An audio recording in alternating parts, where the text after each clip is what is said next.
Hi అండి, welcome to me అభిరుచి. ఈరోజు రెసిపీ వచ్చేసి చికెన్ కర్రీ అండి. దాని ప్రాసెస్ ఎలాగో ఇప్పుడు చూసేద్దాం.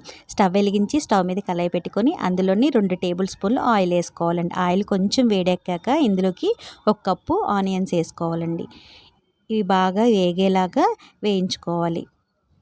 ఇవి ఇలాగ మొత్తం అంతా కూడాను వేగిపోయాక ఇప్పుడు ఇందులోకి 1/2 టేబుల్ స్పూను అల్లం వెల్లిపాయ పేస్ట్ వేసుకోవాలండి. వేసుకొని ఒకసారి ఇదంతా కూడా కలిసేలాగా బాగా కలుపుకోవాలి. ఇప్పుడు ఇందులోకి నేను ముందుగానే ఒక 1/2 కేజీ చికెన్ తెచ్చుకొని శుభ్రం చేసుకొని పెట్టుకున్నానండి. అది ఇందులో వేసుకొని ఇదంతా కూడా కలిసేలాగా ఒకసారి కలుపుకొని దీంట్లోని రుచికి సరిపడా ఉప్పు వేసుకోవాలి.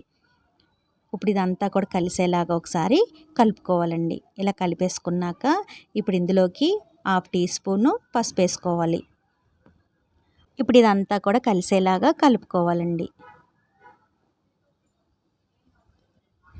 ఇలా మొత్తం అంతా కూడా కలిపేసుకున్నాక మూత పెట్టుకొని ఒక 2 నిమిషాలు ఉడికించుకోవాలండి. మంట మీడియం ఫ్లేమ్లోనే పెట్టుకోవాలండి. 2 నిమిషాలు అయిపోయాక మూత ఓపెన్ చేసుకొని ఇందులోకి ఒక 4-5 సన్నగా కట్ చేసుకున్న పచ్చిమిర్చి వేసుకోవాలి. ఇప్పుడు ఇదంతా కూడా కలిసేలాగా బాగా కలుపుకోవాలి. 1 టేబుల్ స్పూన్ కారం వేసుకోవాలండి. ఇందులోకి 1/2 టీ స్పూను ధనియాల పొడి వేసుకోవాలి. 1/2 టీ స్పూను జీలకర్ర పొడి వేసుకోవాలి. ఇప్పుడు ఇదంతా కూడా బాగా కలిసేలాగా ఇలాగా కలుపుకోవాలండి.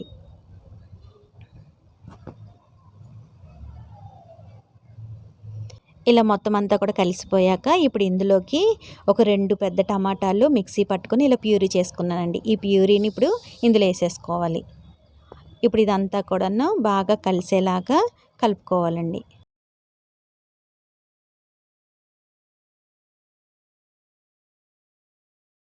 ఇలా కలిపేసుకున్నాక ఇప్పుడు మూత పెట్టుకొని మంట మీడియం ఫ్లేమ్లో ఉంచుకొని ఒక 2 నిమిషాలు ఉడికించుకోవాలి. 2 నిమిషాలు అయిపోయాక మూత ఓపెన్ చేసుకొని ఒకసారి ఇదంతా కూడా ఇలాగా కలుపుకోవాలండి. ఇలా మొత్తం అంతా కూడా కలిపేసుకున్నాక ఇప్పుడు ఇందులోకి 1 టేబుల్ స్పూను గసగసాలు, ఒక 10 జీడిపప్పు, చిన్న కొబ్బరి ముక్క, కొంచెం వాటర్ వేసి మిక్సీ పట్టుకొని రెడీ చేసుకున్నానండి. ఇప్పుడు ఇదంతా కూడా ఇందులో వేసేసుకోవాలి. ఇప్పుడు ఇలా మొత్తం అంతా కూడా కలిసేలాగా కలుపుకోవాలి.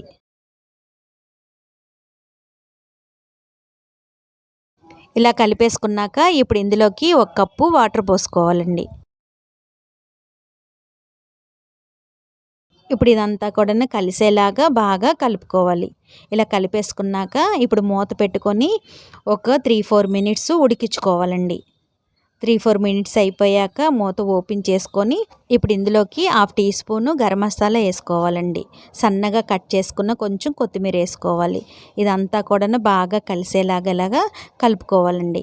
అంతే అండి, ఎంతో టేస్టీగా ఉండే చికెన్ కర్రీ రెడీ అయిపోయింది. స్టవ్ ఆఫ్ చేసేసి సర్వ్ చేసేసుకోవడమే. నచ్చిందా అండి? ఈ వీడియో కనుక మీకు నచ్చినట్టయితే లైక్ చేయండి, షేర్ చేయండి, మీ ఫ్రెండ్స్కి ఫార్వర్డ్ చేయండి. సబ్స్క్రైబ్ చేసుకోవడం అసలు మర్చిపోద్దండి.